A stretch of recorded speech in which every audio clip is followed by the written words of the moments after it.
I've received a number of emails recently from customers familiar with traditional Chinese medicine asking, how does Jiaogulan fit into the TCM framework? So here's the deal with Jiaogulan and TCM. In the classic texts of traditional Chinese medicine, Jiaogulan basically doesn't appear at all. Now, that's a little surprising because it's a very popular herb in China today. It's common, almost all Chinese herbalists are familiar with it and prescribe it routinely for things like heart health or weight loss. But in the classic texts, it's almost not mentioned. I have a bookshelf full of TCM texts, and I'm only familiar with one time that it's mentioned in the classics, and that's as a substitute food in the case of famine conditions, which is also, by the way, a very strange choice because in terms of energy content, Jiaogulan has almost zero energy content. You can eat it and it's good for you from a medicinal standpoint, but it has almost no energy content. So you would be in a pretty tough situation if you were falling back onto Jiaogulan as your source of food.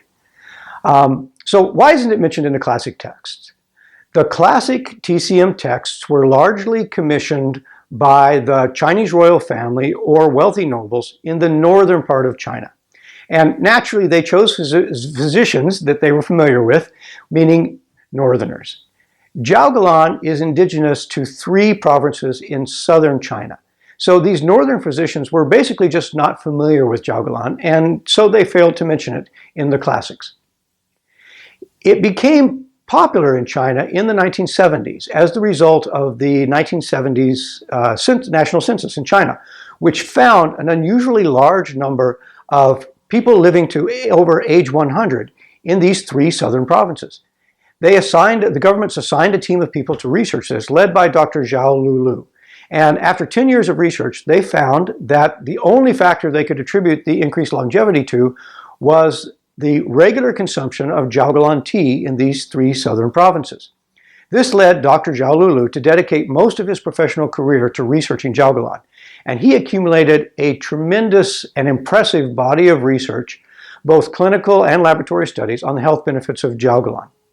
It's now widely used throughout traditional Chinese medicine, both in China and throughout Asia.